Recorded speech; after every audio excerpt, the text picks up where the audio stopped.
Very much, thank you. Oh, stop. No, don't stop, carry on a bit. Thank you very much. It's lovely to be here again. I'm going to be talking about my new book, Ad Astra, An Illustrated Guide to the Planet. That's my humble brag, sorry. Funnily enough, I was going to be coming here last year, and a week before I had to cancel because I was under house arrest because I hadn't finished the book, and my publisher actually said, you can't go to Blue Dot until you've finished it. So it's very nice to actually finally be here at Blue Dot. I was here at the very, very first one, but I missed last year, so thank you very much for having me. The reason I struggled to finish the book was because the history of human spaceflight and the history of us leaving the planet is very, very long and very, very interesting, and there were too many good stories to put in, and I struggled to kind of finish it, because I'm like, oh, well, I got to put that bit in, and I got to put this bit in. Hands up if you'd like to leave the planet. Just a quick show of hands. I think most of you would be keen on leaving the planet. I certainly would be.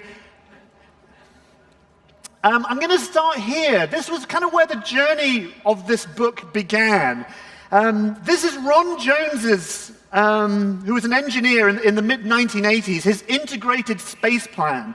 And what Ron Jones decided to do, he was sitting down and trying to work out, this is the days of the space shuttle, he was trying to work out what would it take for human beings to become a true multi-planetary species. So he put together this extraordinary flowchart. Right at the very top, starts in the mid-1980s, and it's a 100-year plan, and you can follow every single line, every single engineering thing that we'd need to do, including things like terraforming Mars. If you were going to print that out, it would be the size of your house. It's absolutely huge. Oh, I see, that's over there. But if I zoom in a little bit, this is just to give you a little idea about what's at the bottom. This is the very end, 100 years into the future of Ron Jones's plan. And you can see we start to get into some pretty esoteric areas. Human expansion into the cosmos begins. Gaia proliferates. And right down at the bottom, I don't know if you can see, are the words Ad Astra, to the stars. And he was obsessed by human beings finally making it into the stars. Anyway, so that's kind of where the journey of my book began, which is really not just a history of spaceflight, but it's about the art and the philosophy and the music and everything else that has accompanied us as we've thought about leaving the planet over the last, 250,000 years. So let's just, for those of you who had your hand up, this is the planet we're talking about. This is planet Earth, of which you will be familiar. The current population of planet Earth, as of today, so this is me checking today, just over 7.5 billion people are living there on spaceship Earth, okay?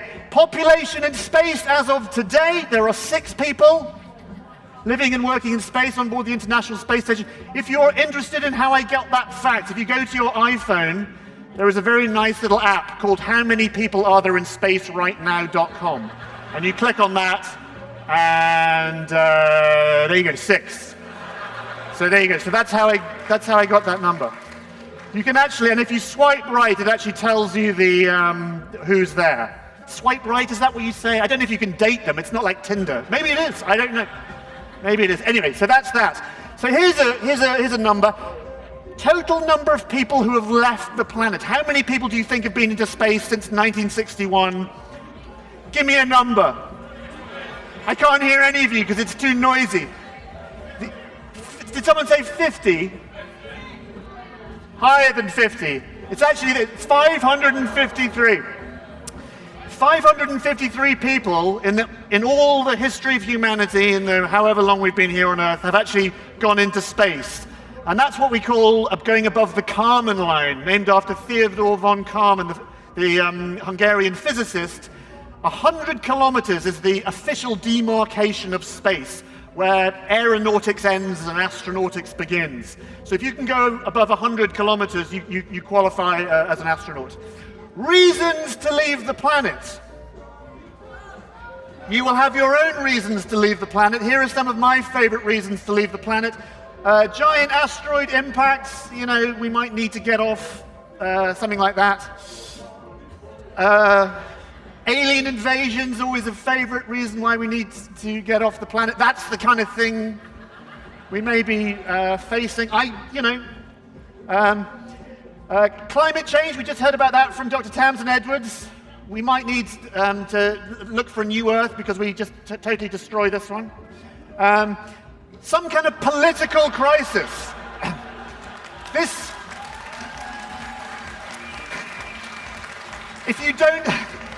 If you don't follow Cold War Steve on Twitter, follow Cold War Steve on Twitter. It's brilliant. You get a daily insight into the current British political climate. And so this was just the other day. This was live. This is Theresa May and Donald Trump's visit. So there could be some terrible geopolitical crisis. That might happen. Something like that. Or you might just simply want to go and have a little sort of holiday in space. This is the type of thing you might want to do. Do you have the right stuff? Now, when we think about astronauts and when we talk about astronauts, we always try and kind of measure ourselves. We've all sort of wondered, do I have that elusive quality that Tom Wolfe, in his book The Right Stuff, so eloquently described? Of course, the term The Right Stuff comes from the days of Project Mercury, the first American group, the Mercury 7, the first Americans who went up into space, that Tom Wolfe, who sadly passed away earlier this year, chronicled so well. It turns out, though, that the term The Right Stuff we can trace all the way back in time, long before we ever actually did leave the planet. And Johannes Kepler, the physicist, Kepler, who we owe so much to, wrote a book called Somnium in 1608. Somnium means dream. And Johannes Kepler was obsessed about humanity reaching into the stars. And he came up with his own astronaut candidate definition, the type of person who he think would go into space. And I've got it for you here, and we shall read it out loud. So this is Johannes Kepler choosing astronauts.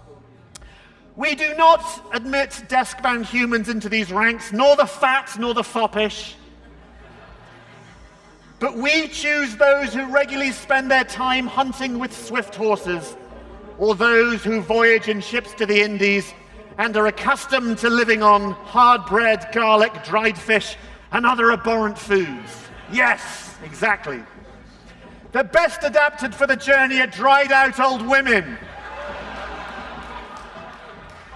Since from youth they are accustomed to riding goats at night, or pitchforks, or traveling the wide expanses of the earth in worn-out clothes. There are none in Germany who are suitable, but the dry bodies of Spaniards are not rejected. So there you go. That's The Right Stuff, 1608, long before Tom Wolfe. So hands up, who wants to leave the planet? Quite a few of you. Okay, a little experiment, because I know you're a very educated crowd. What I've done is I've downloaded the current NASA application form, and so if we get everyone to stand up, I'm interested to see who amongst you actually has the right stuff if you were applying to NASA today. So I'll go through each one by one. If it's not you, you've got to sit down, and we'll see who's left, and whoever's left standing will win a prize. And the prize is the chance to go into space. I kid you not. Okay, so sit down if you don't have a bachelor's degree in engineering, biological science, physical science, computer science, or mathematics. So if you have that, you can stand up. Okay, quite a lot of... Man, we've got a smart crowd. Okay, at least 3 years of related, progressively responsible professional experience, or 1,000 hours of pilot in command in a jet aircraft. What does that mean? I don't even understand that. Does that mean, basically, if you've got a job and you've had it for 3 years, you can go into space, according to NASA? Okay, 20/20 in each eye. You can have... If you wear glasses, it's okay, because John Young, the astronaut, he landed the shuttle. So they're quite... As long as it's correctable, it's okay, so you're all right. 140/90 blood pressure. Are you fit? Are you healthy? Are you fat? Are you foppish? You look all very healthy and lovely. Height between 62. God, what the hell's that? Shit, that's like 5'1" to 6'2". It's the Americans. They do it. Okay, but you all look good. Okay, good. Okay, here we go. Official scuba qualification. 1. Oh, we've got a few. We've got 1, 2, 3, 4, 5, 6, 8, 9. I'll take paddy open water. If you've got your paddy open water, you're all right. Have you got your paddy open water? Okay, good. Okay, can you swim 3 lengths of a swimming pool? Yes. Another 3 lengths in a flight suit? Probably. Tread water in a flight suit? Yes, you can do that. Okay, here's the clincher. Ready?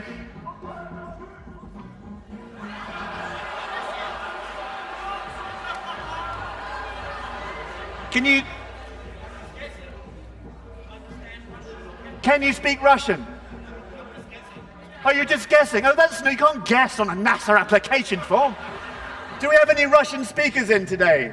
Yes, you win that, but can you swim 3 lengths of a swimming pool? Kind of. Okay, you can win the prize. I'll give it to my daughter and she'll pass it to you. There's the prize. This is the NASA application form. Give it to that lady and fill it out, send it off. Okay.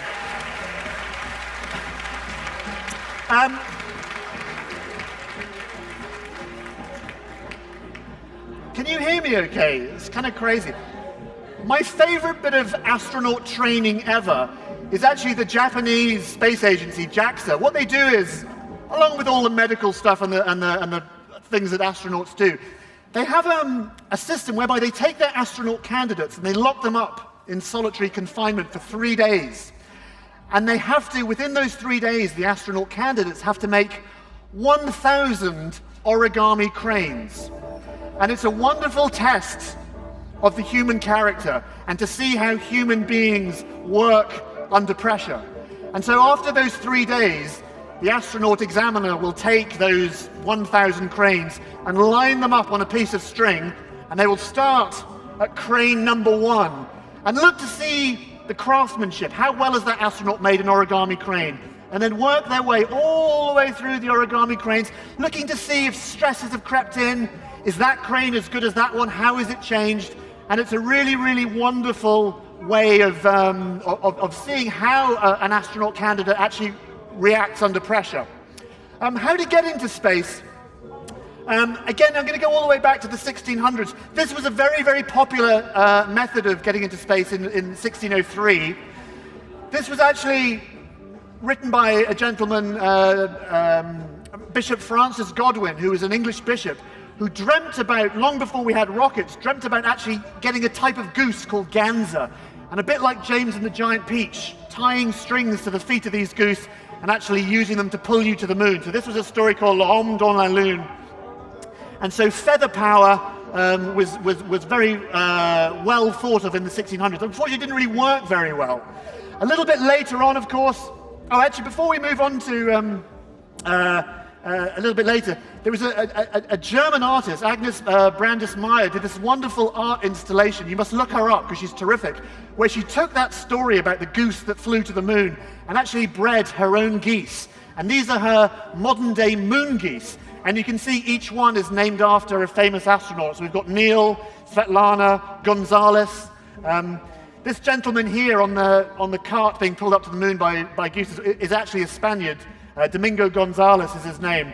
And so this was a modern-day art project based around one of our earliest fantasies about how we might fly into space. This is another one, of course, Jules Verne's voyage to the moon, where he dreamt of not by geese and feathers, but actually a huge cannon. Of course, he imagined 3 astronauts in like an artillery shell that you'd put inside this cannon and actually blast them to the moon. And this became a really, really important story that changed the face of rocket science as we know it. So just keep that in mind. This, of course, is from Georges Méliès's film of that story. And you can see, here we go, the 3 astronauts in that strange ballistic capsule being fired into the moon.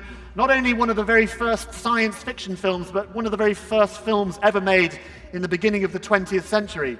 But that story by Jules Verne was very, very influential, particularly by these people. These are the real forefathers of modern rocket science at the beginning of the 20th century.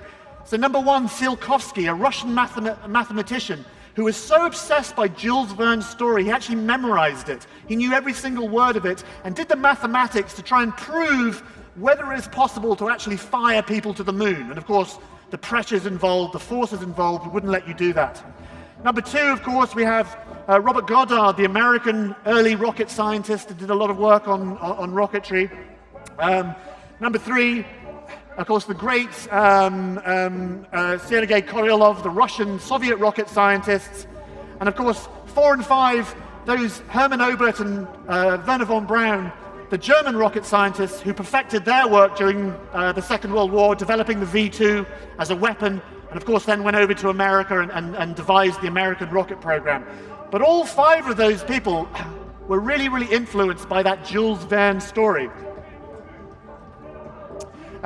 Just to show you how a rocket really does work, this is a little clip. I was lucky enough to travel to Baikonur, to the Cosmodrome with Tim Peake in 2015 for his launch. And the day before his launch, I actually went into the rocket hangar as it was being put together. So I've got a little clip which I'll show you just to show you how a rocket actually works. Not that you need to know, because you know how a rocket works, but I'm going to show you anyway, because this is rather nice. It's Saturday, December 12th, and getting its final checks on the production line today is the rocket that will launch Tim into space, Soyuz TMA-19M. What makes that so extraordinary is not just that it ferries people into space, but that it does it on such a regular basis. It is so reliable, so elegantly designed that other rockets have come and gone over the years, but Soyuz keeps on going. This is the 128th Soyuz flight. They make a new one for every mission. Building this way is relatively cheap and efficient, unlike the space shuttle, which required costly maintenance after every trip. So this is the real muscle. This is the business end, the stage 1 boosters and the stage 2 central core, which all fire and lift off, just like a sprinter leaving the blocks to give you maximum power right at the beginning. When Sergei Korolev first envisioned this over half a century ago, he had no idea that his design would become the workhorse of space travel. But essentially, it is the same 1950s design as the R-7 intercontinental ballistic missile that went on to launch Sputnik and the first people in space. Simple engineering that has stood the test of time. The next day, Tim's rocket is ready to roll. It's 6:30 in the morning, it's bitterly cold. They've just opened the doors of the vehicle assembly hangar and they've backed in this diesel engine which they're going to attach to the Soyuz rocket itself, and then they're going to drag it out on its journey down that way towards the launch pad. Here she comes. What a glorious sight! Soyuz, Queen of the Skies. That is proper engineering.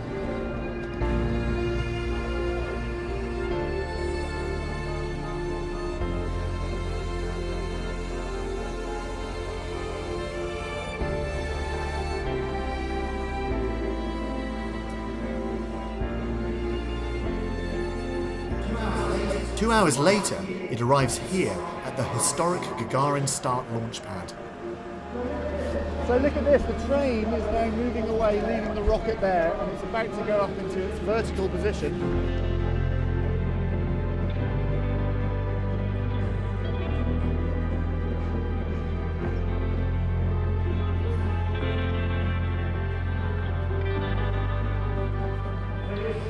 'That's the bit I love the most, actually. A lot of people think that rocket fuel is hydrogen and oxygen, but it's actually holy water.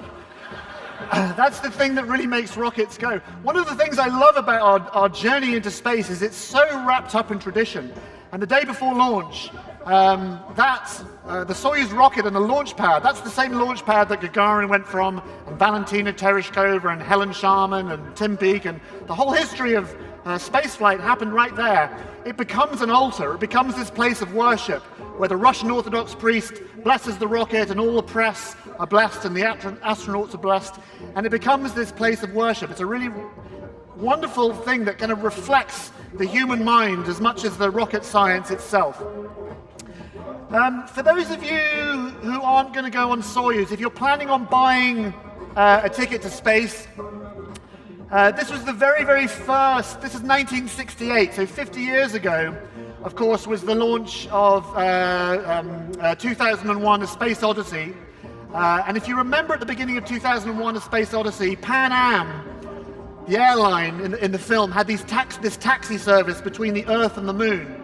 And Pan Am in real life kind of cottoned onto that idea, and they started the first Moon Flights Club. And it was the very, very first loyalty card, whereby people who were excited about the idea of going into space could book a ticket with Pan Am. They wouldn't have to pay, they just put their name down for that time in the future when Pan Am would actually build for real a rocket that would carry us to the moon. And of course they never did, but it was all about selling a dream. It was about selling an idea, and people would carry this in their wallets as part of that, this desire to get off the Earth and venture forward into the cosmos we've had for a very, very long time.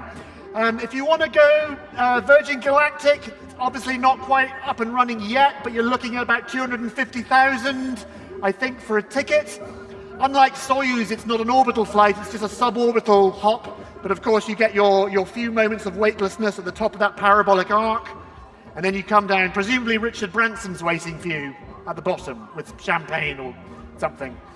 Is that a good thing? I don't know. So that's Virgin Galactic. This one, of course, Blue Origin, you would have noticed last week had their test again. Again, they've gone for the feather power, a bit like in 1608. They've realized actually that feathers are a very good way of going into space. This is their logo. They did their 9th test just a couple of days ago, and unlike Virgin Galactic, which is dropped from a carrier plane, a bit like the X-15 used to be, this is a vertical takeoff rocket, and this bit here, this is the capsule, and once it gets to its apogee, that blasts off, and again, the astronauts on board follow this parabolic arc. They get their few minutes of weightlessness before parachuting down, a bit like the Apollo capsule or the Soyuz capsule. And you can see here, this is the Mission 9 flight profile. So if you're planning on buying a ticket to space, this is the kind of thing that you're going to be doing. Probably in the next couple of years, this is going to be online. The interesting thing about this, the interesting thing about the Blue Origin project, is that it dates all the way back from the 1940s. This was a British project called Megarock in the 1940s, exactly the same as Blue Origin, whereby we were going to blast off a rocket and do exactly the same thing as Blue Origin. So again, all this is steeped in history. All these ideas of leaving the planet, we can chart back a long way. Catering. This is very important. For those of you who are planning to go into space in the next few years, you're going to have to be thinking about what to eat. Now, this is some of the early Apollo food and some of the Project Gemini food and Mercury food, which I like to call kind of toothpaste food. Because people weren't going into space for a very long time, food wasn't really of primary concern. But of course, these days, astronauts are going to the International Space Station for 6 months or a year, so we have to think very differently about the way we eat. This is John Young and Gus Grisham on board Gemini 3 in the 1960s. This was the program just before Apollo, when we were testing out some of the Apollo hardware. And actually, it's a very interesting story about early space food, because John Young, 2 days before launch, went to Wolfie's Diner in Cocoa Beach and bought a corned beef sandwich. Here is the sandwich. And he put it in the leg pocket of his spacesuit and forgot about it. And then they blasted off into space and they got a bit peckish. And then John Young was like, oh, I've got a corned beef sandwich here. And this corned beef sandwich was pulled out. And of course, Mission Control were not very happy about this, because the idea of sandwiches in space, they were worried about crumbs getting involved in the interfering with the spacecraft. But if you're in Indiana, in the United States, that is in the Gus Grisham Museum. That the actual sandwich is actually preserved in that lump of plastic. So there you go. If you find yourself in Indiana, then there you go. The Gus Grisham Museum. This is the latest incarnation of the space sandwich. This is what astronauts on board the ISS use now. This is just a flat tortilla that you'd make a burrito out of.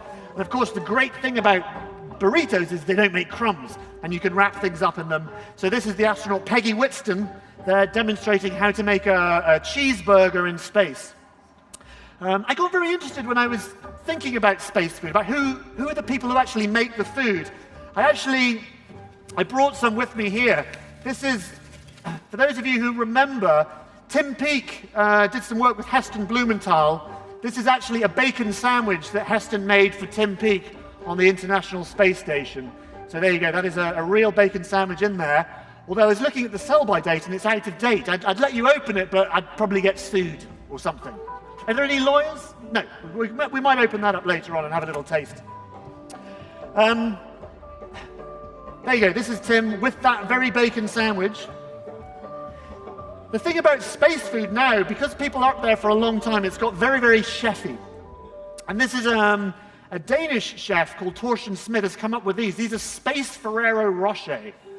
And he very, very kindly, I've actually got the recipe for those in the book if you want to make them. Because he kind of reasoned that actually making a chocolate like that and actually making them hollow, the families of astronauts can actually write little notes inside, and so the astronauts can bite into them and find little notes from their loved ones, their children, their partners, and that's a rather nice thing. Food isn't just about keeping the body going, it's also has a huge psychological impact. So if you want to make a Space Ferrero Rocher, you can. I've got some here. Would anyone like a Space Ferrero Rocher? Do you have a nut allergy? Is your dad a lawyer? There you go. They're just normal Ferrero Rocher. You can have my last Ferrero Rocher. There you go. Nuts. You're okay with? Okay, we're good. Okay, we're good. But you can make these at home if you want. Okay, so there we go. Packing for space, very important. Blue Dot 1, I gave a talk on the history of the spacesuit, so I'll be very quick with this. This is the very first spacesuit. This is the grandfather of all spacesuits. This was a gentleman called Wiley Post, who was an American aviator. And Wiley Post, he had this idea, the jet stream, that fast-moving current of air in the stratosphere. He reasoned that if he could actually get up that high, he could beat all these aviation records. But of course, the air up there is very rarefied, it's very thin, there's very, very low pressure. So he had to develop this kind of pressurized suit, this suit that would actually inflate. And he did it with a gentleman by the name of Russell Coley, who actually designed women's underwear. And Russell Coley built him this. Russell Coley at the time was working for B.F. Goodrich. So this was the very, very first spacesuit.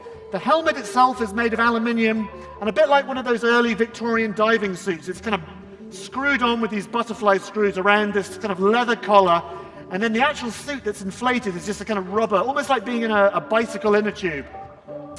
And of course, all the way from there, we get to here, the most famous spacesuits of all.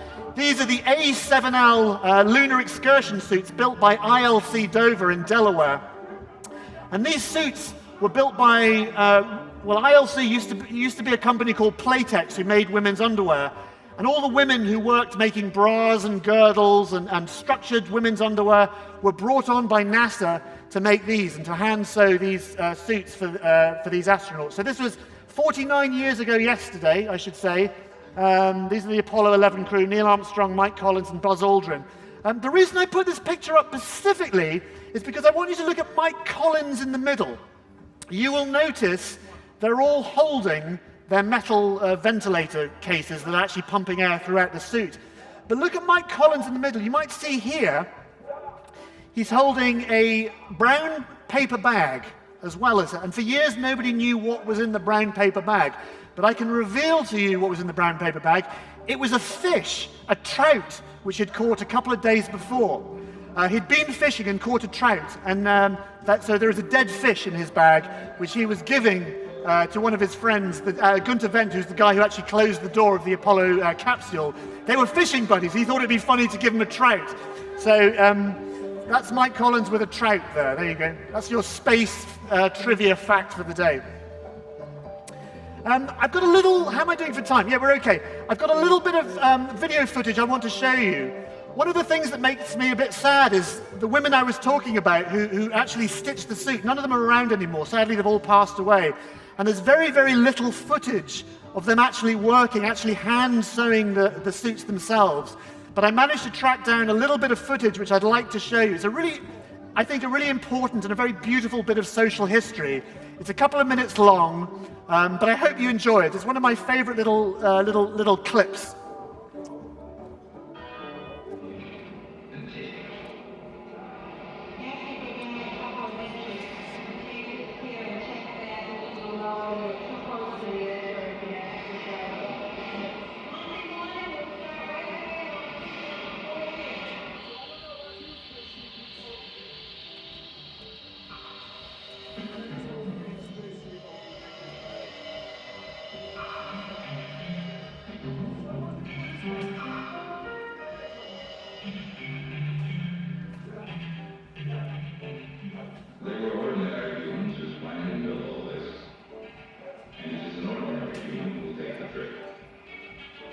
And the men who test the suit know the whole catalog of names for what happens to an ordinary human if a suit leaks. Hypoxia, dispersion, irradiation, noxia, blackout, red out, illusion. This is a trip of 239,000 miles into space. Every 5 miles out, nothing there for another breathing. 9 miles out, gas bubbles form in the tissues of the man's body. And 12 miles out, a man's very blood boils away below the pressure of space. And it's the suit which will protect him from all that. And so the suit is tested, and retested, and retested.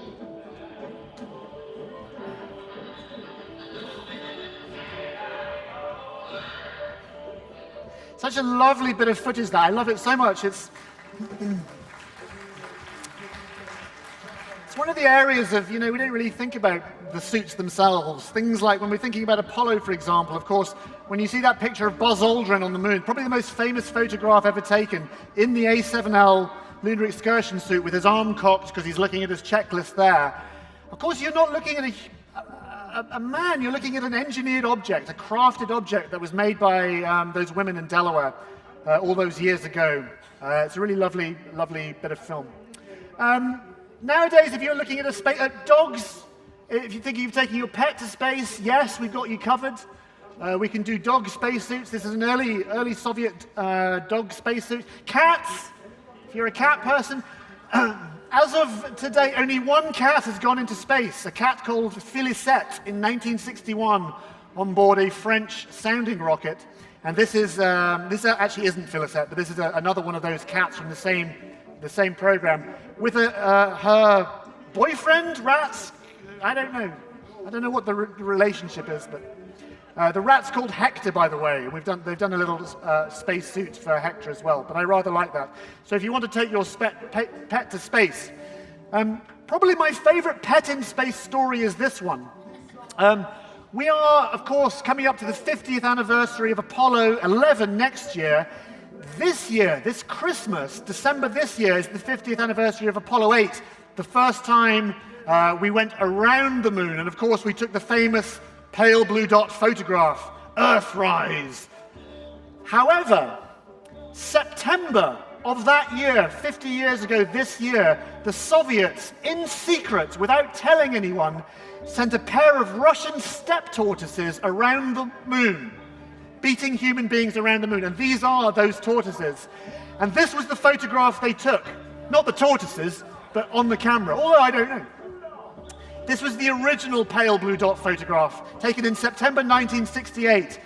And the actual mission itself, Zond 5 it was called, was intercepted by Jodrell Bank. It was Jodrell Bank right here that actually heard the radio recordings that were coming from this strange spacecraft.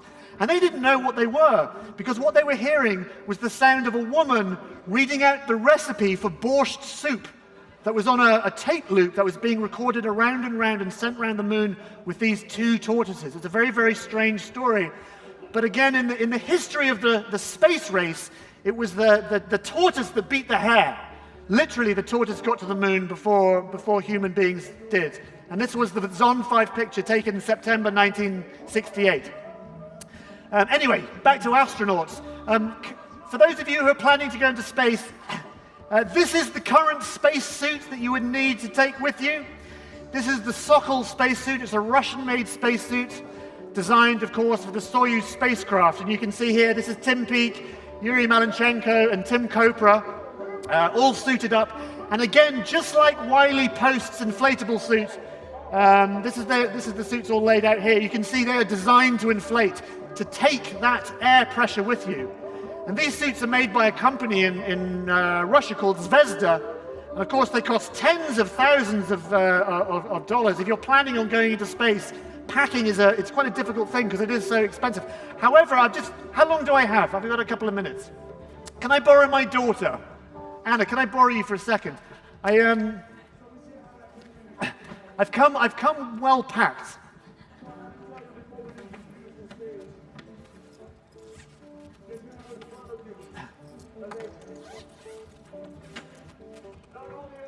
This is my daughter Anna. Round of applause for Anna.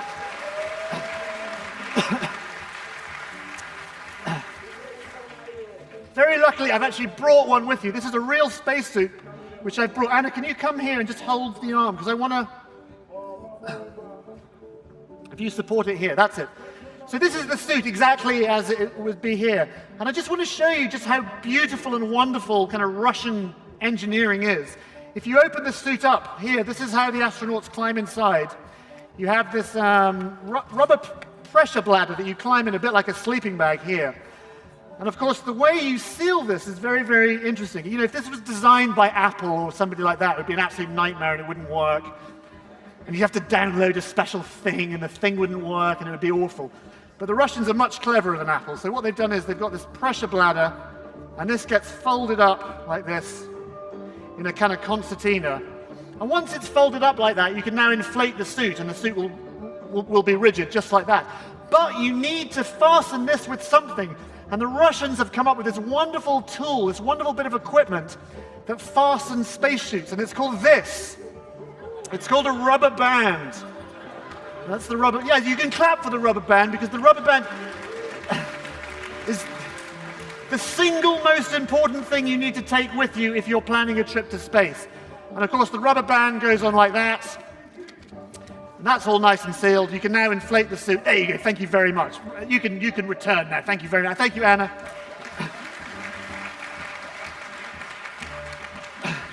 That gets sealed and you're zipped up and you're ready to go. So there you go. So that is a real Russian spacesuit.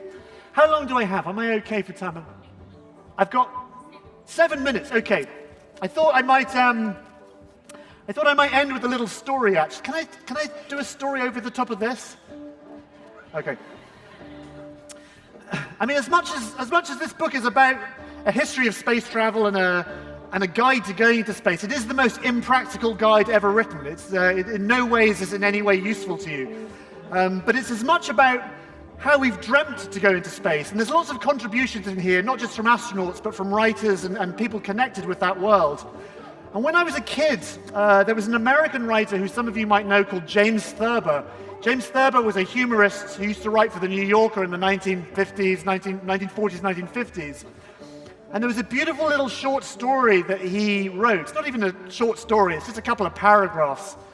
And I remember I was about 14 when I read it, and I totally fell in love with the story. And when I was writing the book, I thought, well, the only way I can possibly end it is with James Thurber's short story that I fell in love with all those years ago.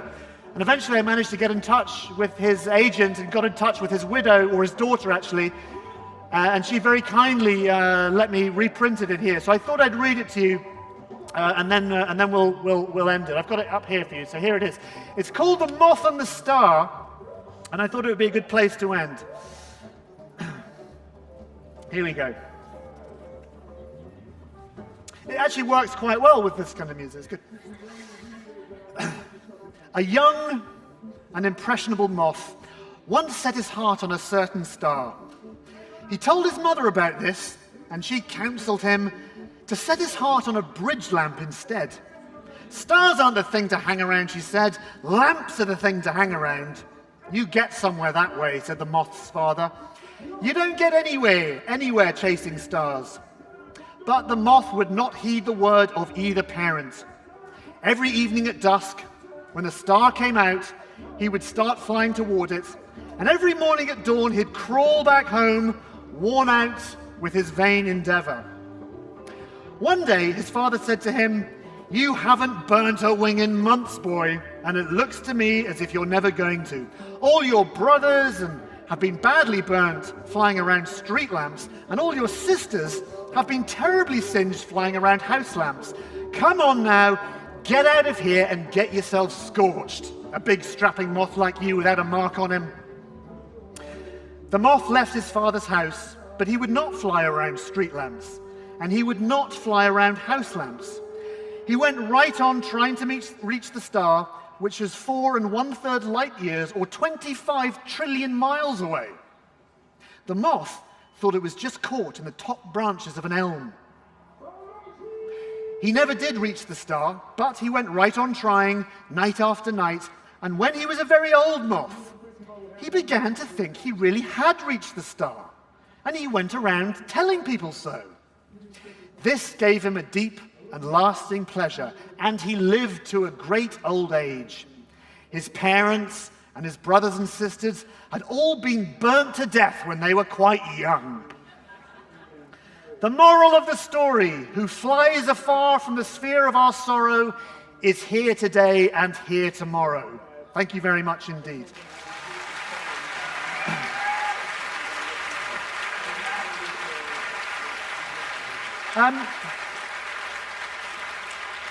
I think I have some of these books which I might be signing, but I'm not entirely sure where. Somewhere, maybe outside the tent somewhere. If you'd like a copy, I'd love to sign a copy for you. Oh, over there somewhere. So thank you very much indeed. Thank you.